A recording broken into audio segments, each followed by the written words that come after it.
tous. Alors, vous le savez, vous l'avez appris dans les petites classes, les espèces ont des parentés entre elles. Ça veut dire quoi? Ça veut dire quoi? Bah, elles sont parents? Ouais, il y en a qui sont cousines, il y en a qui sont proches.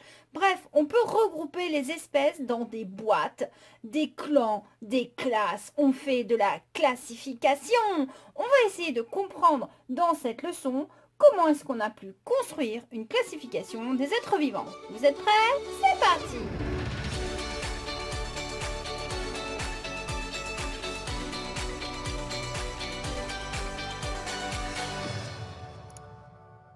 Donc quand on regarde la classification phylogénétique, c'est-à-dire qu'on fait des liens grâce à la génétique, ici nous avons une classification simplifiée, on peut retrouver, grâce à la lecture de cet arbre, l'évolution, c'est-à-dire l'apparition des caractères les uns après les autres au cours de l'histoire qui ont amené à la naissance de ces grands groupes. Dans cette vidéo, on va s'intéresser particulièrement au groupe des tétrapodes, c'est-à-dire ceux-là.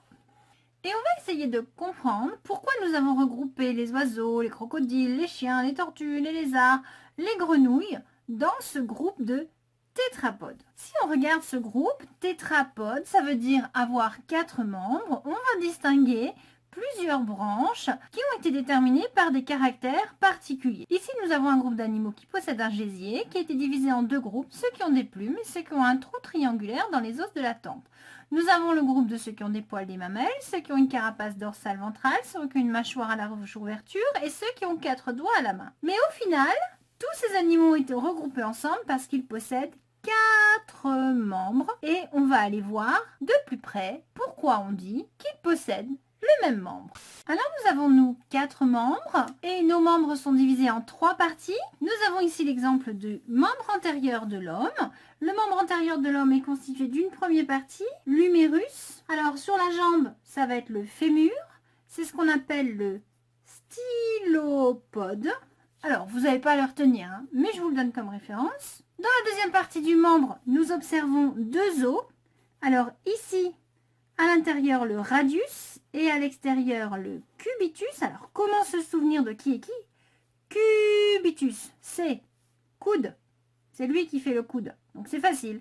L'os qui fait le coude, c'est celui qui est cubitus, qui s'appelle cubitus, qui commence par un C. Moi, c'est comme ça que je les retiens.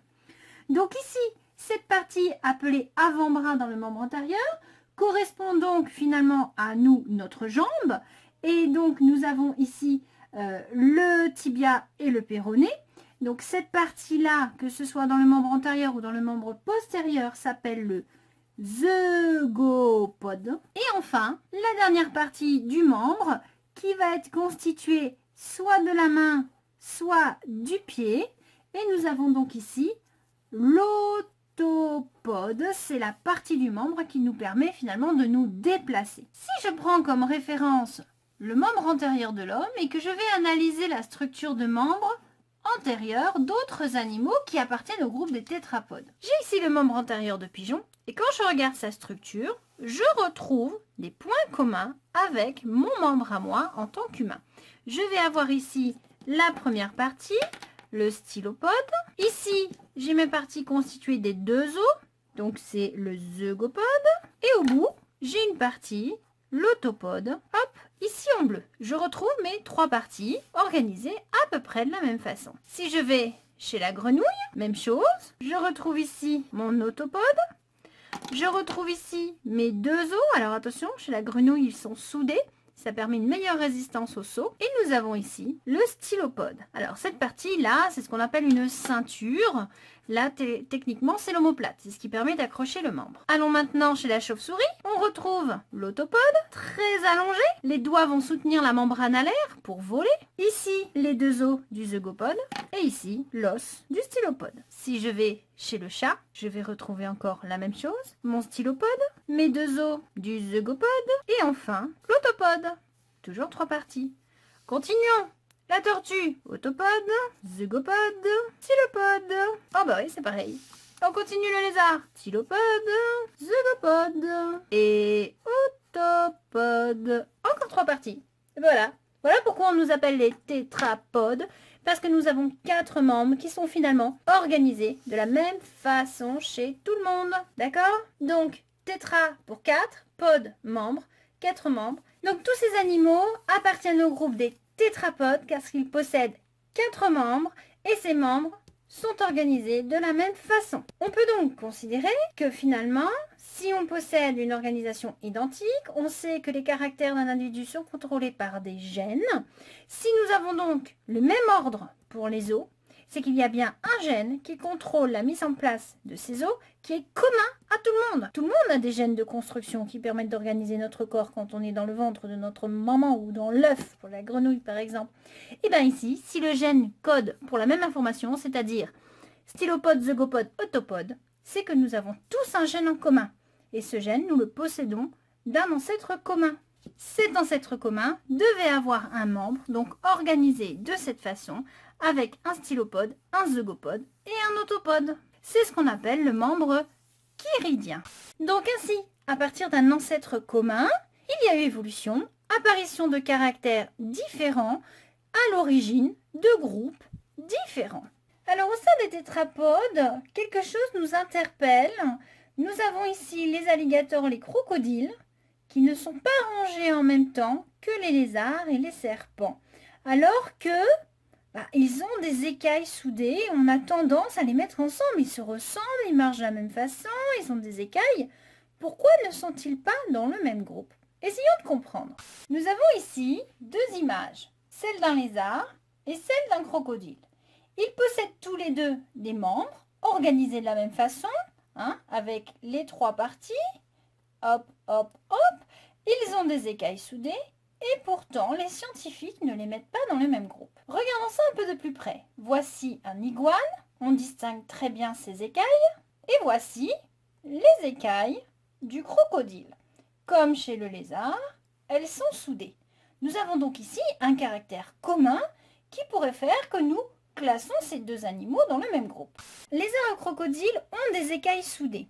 Si on regarde le squelette du crocodile et qu'on étudie particulièrement son crâne, dans la mâchoire inférieure, précisément dans l'os qu'on appelle la mandibule, on va observer une fenêtre, c'est-à-dire un trou dans l'os qu'on appelle la fenêtre mandibulaire, parce qu'elle se trouve dans la mandibule. Et cette fenêtre n'existe pas dans le squelette des lézards. Par contre, elle existe dans la mandibule des oiseaux. On va retrouver ce trou. Donc, en toute logique, on peut se dire, bah oui, il y a un caractère qui n'existe pas chez les lézards, mais qui existe chez le crocodile et chez l'oiseau. On peut donc penser que ces 2 groupes font partie d'un même grand groupe. Si on regarde de plus près les crânes d'un lézard, d'un crocodile et d'une mésange, on va retrouver des points communs indéniables. Donc ici, sur la mâchoire, la mandibule, nous ne voyons pas de fenêtre mandibulaire, alors qu'elle existe chez le crocodile et qu'elle existe chez l'oiseau. On a donc ici un caractère commun qui font que crocodile et oiseau peuvent être mis dans le même groupe, pas celui des lézards en tout cas. Par contre, ces 3 animaux possèdent le même ancêtre commun. Comment est-ce qu'on sait? Tout simplement parce qu'il y a 2 fenêtres temporales dans le crâne. Ces 2 fenêtres, on les retrouve chez l'oiseau et le crocodile. Sauf que chez l'oiseau, elles sont fusionnées en une seule fenêtre. On a donc ici un caractère qui est possédé par les 3 animaux, qui provient donc d'un ancêtre commun, mais nous avons eu une évolution qui a fait apparaître une fenêtre mandibulaire qui se trouvait donc chez l'ancêtre commun aux crocodiles et aux oiseaux. On va donc pouvoir créer ici un groupe et dans ce groupe, un sous-groupe. Voilà comment est-ce qu'on fait la classification des êtres vivants par rapport à leurs caractéristiques phylogénétiques. Ainsi donc, la représentation sous forme d'arbre de la classification permet de retracer l'évolution, c'est-à-dire l'apparition des différents caractères. Alors, comment lire un arbre d'évolution? Un arbre d'évolution se lit toujours du bas vers le haut. Nous avons ici un trait. Ce trait donc représente une lignée, un ensemble d'individus qui possèdent les mêmes caractères, qui avancent et qui vivent au cours du temps. Nous sommes dans le passé, nous avançons vers le présent. Donc ici, nous avons un ancêtre commun aux 3 espèces. Et cet ancêtre commun a donné naissance à 2 lignées. Une lignée ici avec un grand bec et ici une lignée qui a donné, par séparation de caractères à partir de cet ancêtre commun ici, deux lignées A et B. Alors, comment est-ce qu'on sait reconstituer cette histoire? On regarde les caractères que possèdent ces oiseaux. Alors, ces oiseaux ont un bec, ils ont tous une houppette et ils ont tous une queue. Mais ils n'ont pas le même bec, ni la même queue, ni la même houppette. Donc, ces trois animaux possèdent trois caractères en commun. Ils ont donc un même ancêtre commun ici. Cet ancêtre commun a évolué, a donné naissance ici à cette espèce-ci avec un grand bec, une petite queue, une petite houppette. Et nous avons ici un autre groupe d'individus qui a évolué, qui a présenté cette fois une modification de caractère au niveau du bec. Un gros bec s'est développé et se sont séparés ensuite les petites houpettes et les grosses houpettes. Donc ici, cet ancêtre commun, il avait forcément un gros bec que lui n'avait pas. Lui, il avait un petit bec. Vous voyez? Alors essayons d'appliquer cette technique à notre crocodile, notre mésange et notre lézard. Nous avons nos trois animaux. La mésange, le crocodile, le lézard. On a dit tout à l'heure que ces trois animaux possédaient un même caractère commun, le fait d'avoir deux fenêtres temporales. Ils ont donc un ancêtre commun. Cet ancêtre commun, donc, possédait deux fenêtres temporales. Maintenant, on a dit que ces deux animaux possédaient un caractère commun, la fenêtre mandibulaire. Et donc, elle présente un ancêtre commun possédant ce caractère, et cet ancêtre commun est commun à L2, et non pas à celui-là, parce que lui n'a pas de fenêtre mandibulaire. Donc lui, il a évolué à partir de cet ancêtre commun, on a eu une lignée, et une lignée s'est séparée avec apparition ici d'un caractère, la fenêtre mandibulaire. Ce qui veut dire que ici, nous avons un ancêtre commun qui possède deux caractères, les deux fenêtres temporales et la fenêtre mandibulaire. Donc ici, cet ancêtre commun possédait ces deux caractères et nous avons eu ensuite deux lignées qui se sont séparées. Et là, maintenant, on va réfléchir à ce qu'on a dit tout à l'heure. Lui, sur sa peau, il a des écailles et lui, il a des plumes. Donc, c'est l'apparition des plumes. Alors, sur cette lignée, j'ai marqué bassin perforé. Vous allez vous demander pourquoi elle a mis un point là. Mais parce qu'en fait, sur cette lignée, nous avons l'apparition des dinosaures. Et oui, les dinosaures ne sont pas rangés avec les lézards ni avec les crocodiles. Les dinosaures sont rangés ici, avec les oiseaux. Voyons pourquoi. Si je prends ici mon T-Rex, j'analyse son crâne, je vais retrouver ici la fenêtre mandibulaire, qui nous fait donc bien penser qu'il serait dans le groupe des oiseaux. Et je retrouve ici mes deux fenêtres temporales. Donc ici, j'ai bien un T-Rex qui possède les caractères à la fois de lézard, crocodile et oiseau, caractères de crocodile et oiseau, et non pas de lézard, puisque j'ai ici une fenêtre mandibulaire, donc je suis bien du côté des crocodiles et des oiseaux. Alors pourquoi je ne range pas le T-Rex du côté du crocodile plutôt que des oiseaux? Tout simplement parce que quand on analyse le bassin des dinosaures, on va retrouver un petit trou comme chez les oiseaux, et ce trou-là n'existe pas chez les crocodiles. Donc on vient de voir que le T-Rex possède les mêmes caractéristiques que les oiseaux au niveau de son crâne, et qu'au niveau de son bassin, il possède des perforations, comme ici sur ce bassin d'oiseaux. Donc on a ici un caractère commun entre les dinosaures et les oiseaux, et on peut se demander si ce caractère existe chez les crocodiles. Observons un bassin de crocodile. Vous l'avez donc ici. Voilà. Et est-ce que vous voyez des perforations dans l'os? Non, il n'y a pas de perforation. On a donc bien ici un bassin non perforé, ce qui signifie que les dinosaures font partie de la même lignée que les oiseaux et non pas de la même lignée des crocodiles. Donc ce bassin perforé nous permet de ranger la lignée des dinosaures du côté de la lignée des oiseaux et non pas du côté de la lignée des crocodiles. Ainsi, si je reprends mon arbre d'évolution, je vais dessiner ici, à partir du bassin perforé, ma lignée des dinosaures. Mais attention, ma lignée des dinosaures n'existe plus aujourd'hui, donc je ne l'écris pas au-delà des tirés, mais avant les tirés. J'ai donc ici le groupe qu'on appelle le groupe des archosaures. C'est le groupe des animaux qui possèdent deux fenêtres temporales et surtout une fenêtre mandibulaire. Et à l'intérieur de ce groupe, il y a encore eu de l'évolution puisque des caractères nouveaux sont apparus à l'origine de différents sous-groupes. Nous avons donc le groupe des archosaures avec la fenêtre mandibulaire, donc ce groupe-là. Dans ce groupe, on va distinguer la lignée des crocodiles qui est toute seule et ensuite une lignée qui va se diviser en plusieurs sous-groupes. On a donc d'un côté les crocodiles et de l'autre côté, nous avons un groupe qui a développé un caractère, lequel? Le bassin perforé. Dans ce bassin perforé, nous avons vu qu'il y avait deux lignées, la lignée des dinosaures. Cette lignée est morte, elle n'existe plus. Et à côté de cette lignée, nous avons défini la lignée de ceux qui possèdent des plumes.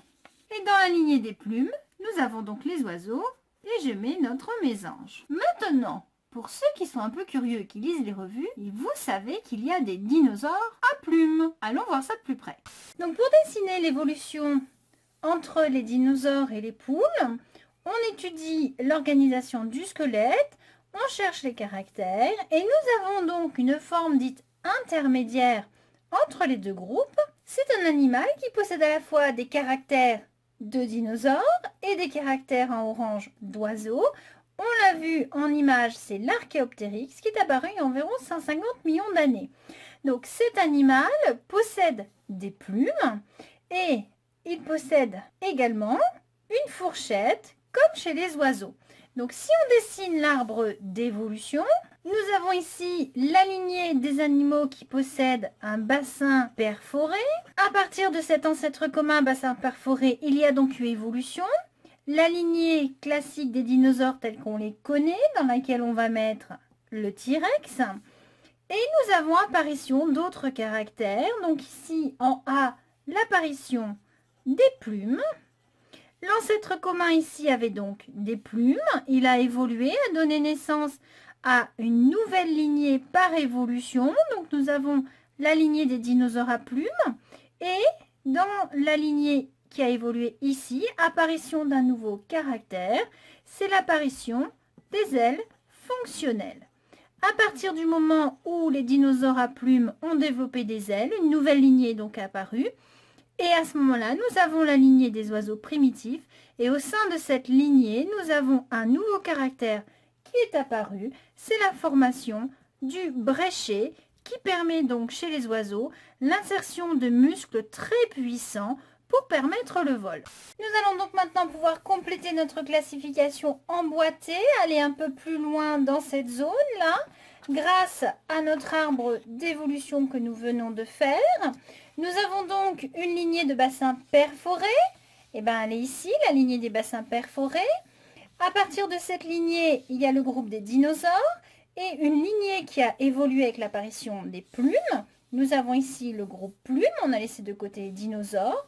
Maintenant, au sein de la lignée de ceux qui ont développé des plumes, nous avons les dinosaures à plumes et un groupe qui a développé des ailes fonctionnelles. Et on va donc les représenter ici. Dans la lignée qui a développé les plumes, nous avons donc séparation de deux lignées, les dinosaures à plumes qui sont restés ici. Ce sont les raptors, par exemple. Et donc, parmi ceux qui ont développé les ailes fonctionnelles, on a encore eu une évolution. On a la lignée des oiseaux primitifs qui est restée telle qu'elle. Et la lignée qui a développé un bréchet qui a donné les oiseaux actuels. Donc, notre petite mésange, elle, fait partie des oiseaux actuels. Elle a développé un bréchet qui permet donc une insertion de muscles très puissants pour le vol. Donc parmi ceux qui ont développé des ailes fonctionnelles, on a la lignée des oiseaux primitifs comme Archéoptérix et la lignée de ceux qui ont fait un bréchet, donc ce sont les oiseaux modernes. On récapitule. Dans le groupe de tous ceux qui possèdent une fenêtre mandibulaire appelée le groupe des archosaures, il y a les crocodiles, les dinosaures à plumes, les oiseaux primitifs, les oiseaux classiques. On trie tout ça. On regroupe ceux qui ont un bassin perforé, on laisse donc de côté les crocodiles. Dans ceux qui ont un bassin perforé, on regroupe ceux qui font des plumes, on laisse donc de côté les dinosaures type T-Rex. Et dans ceux qui font des plumes, on va regrouper ceux qui ont des ailes fonctionnelles, on laisse de côté les dinosaures à plumes type Raptor. Et dans ceux qui font des ailes fonctionnelles, il y a ceux qui vont développer un bréchet. On va donc laisser de côté les oiseaux primitifs sans bréchet. Et tous ceux qui ont des bréchets sont les oiseaux actuels. Alors ces fameux dinosaures à plumes, on en a trouvé ici, vous avez un fossile, on voit bien le squelette. Et ici, on a des groupes de plumes qui ont été identifiées. Alors, ce ne sont pas des plumes comme celles de nos oiseaux actuels. Elles ne sont pas rigides, elles ne permettent pas le vol, mais elles ont une base quand même commune. Ce sont bien des plumes. Alors, je viens de vous montrer un fossile de Sinornithosaurus. Là, nous avons une reconstitution griffonnée au crayon de papier d'un dinosaure appelé Chirosténote et qui possédait des plumes sur toute la surface de son corps. Alors maintenant, à force d'étudier et de trouver des fossiles de raptors, on sait que les raptors possédaient des plumes. Vous savez, les raptors, c'est celui qu'on voit dans Jurassic Park avec la fameuse griffe là, et ceux qui chassent en bande. Donc les raptors avaient des plumes. Nous avons ici un fossile d'Archéoptérix. On voit sa tête ici, sa colonne vertébrale, ses membres inférieurs, ici, là. Et on voit très bien sur ses membres antérieurs l'apparition des ailes fonctionnelles. Donc nous avons ici un oiseau primitif.